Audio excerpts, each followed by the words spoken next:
안녕하세요. 오늘 저희가 분석해 볼 자료는 바로 표준 SQL 조인입니다. 보내주신 슬라이드랑 학습 자료들을 보니까요. 이게 단순히 옛날 문법, 새 문법 이렇게 나열한 게 아니더라고요. 이번 시간의 진짜 목표는 우리가 왜 이 새로운 표준 방식을 써야만 하는지 그 이유를 제대로 이해하고 실무에서 자신감 있게 적용하는 겁니다. 맞아요.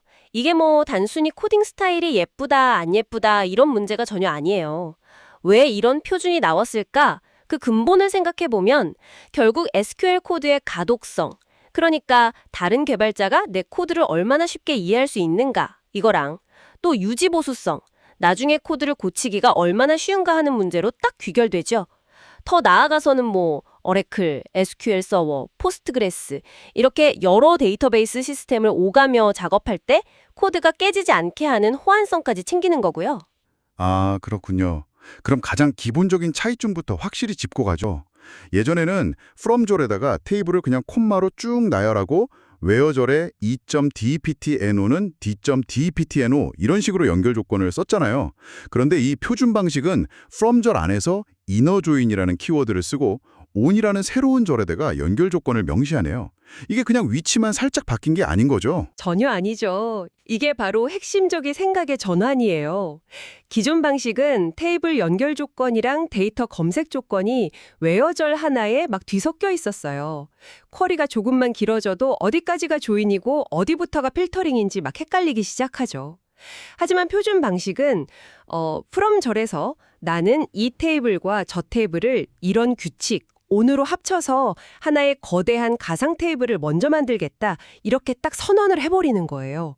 그리고 그 다음에 웨어절에서는 순수하게 그 결과물에서 데이터를 검색하는 역할만 하는 거고요.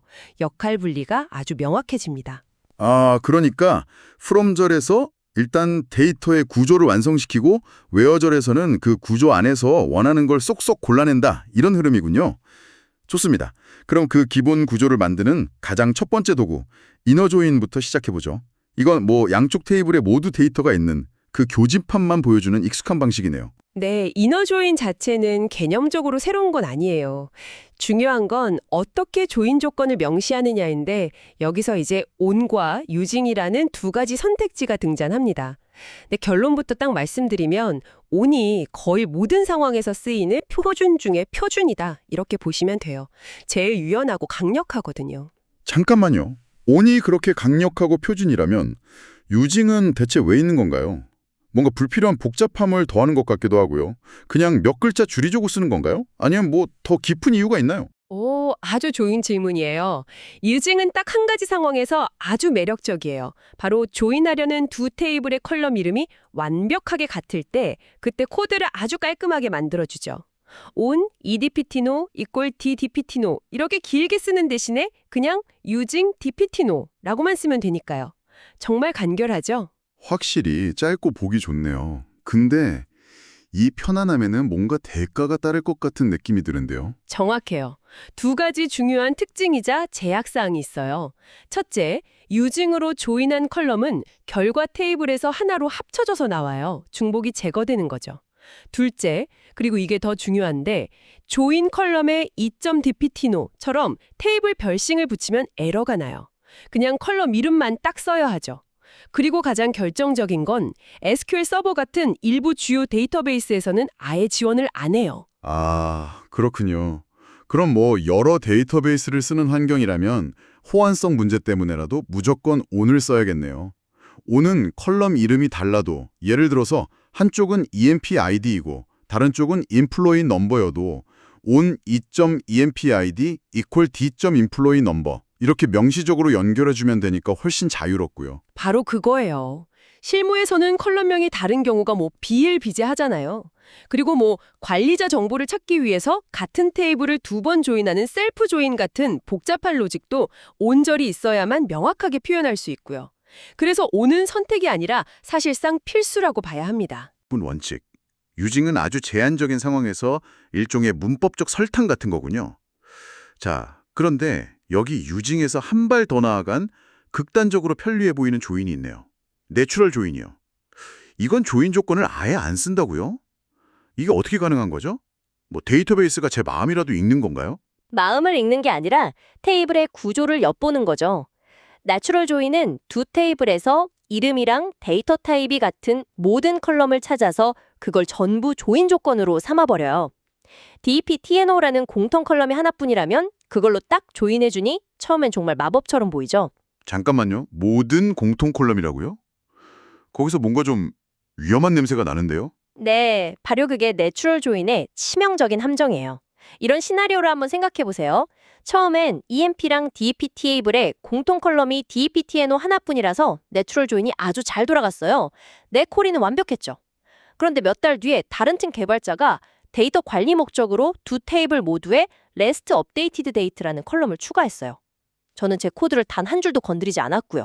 아, 이제 내추럴 조인은 DEPTNO와 그 REST 업데이티드 데이트 두 개를 모두 조인 조건으로 사용하겠네요.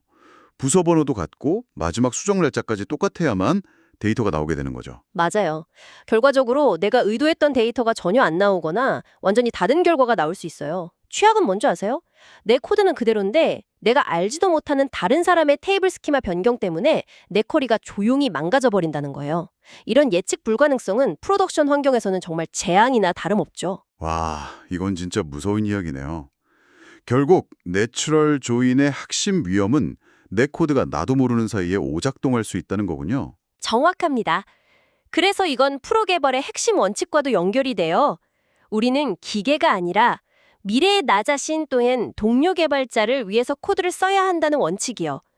O는 내 의도는 이 두 컬럼을 연결하는 거야 라고 명확하게 말해주는 반면에 내추럴 조인은 데이터베이스 스키마를 보고 내 의도를 한번 추측해봐 라고 말하는 것과 같아요. 그래서 전자는 프로의 표준이고 후자는 위험한 지름길인 거죠. 아, 명쾌하네요. 편리함보다는 명시성과 예측 가능성이 압도적으로 중요하다. 자, 이제 데이터의 폭을 넓혀주는 아우터 조인으로 넘어가 보죠. 이건 조인 조건이 맞지 않아도 한쪽 테이블의 데이터는 다 보여주는 방식이잖아요.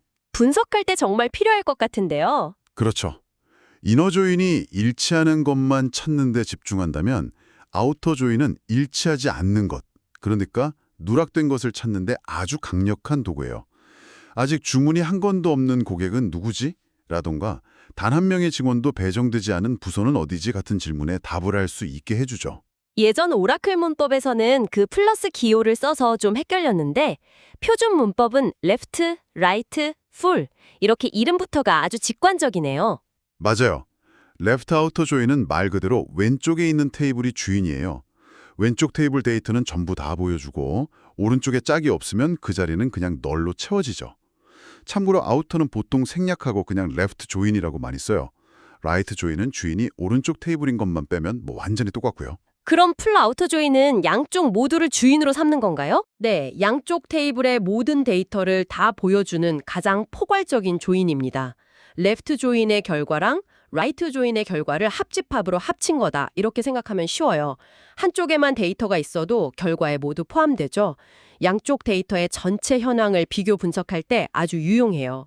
자료에 나온 예시가 되게 인상적이었어요. 직원이 한 명도 없는 부서를 포항해서 모든 부서별 직원 수를 구해달라는 요구사항이요. 만약 이너 조인을 썼다면 직원이 없는 신규 사업팀 같은 부서는 결과에서 아예 그냥 사라져버리겠죠. 바로 그 지점이죠. 하지만 DEP 테이블을 기준으로 left, EMP 테이블을 left 조인하면 신규 사업팀 데이터는 그대로 살아남고 직원 정보 부분만 널로 채워져요.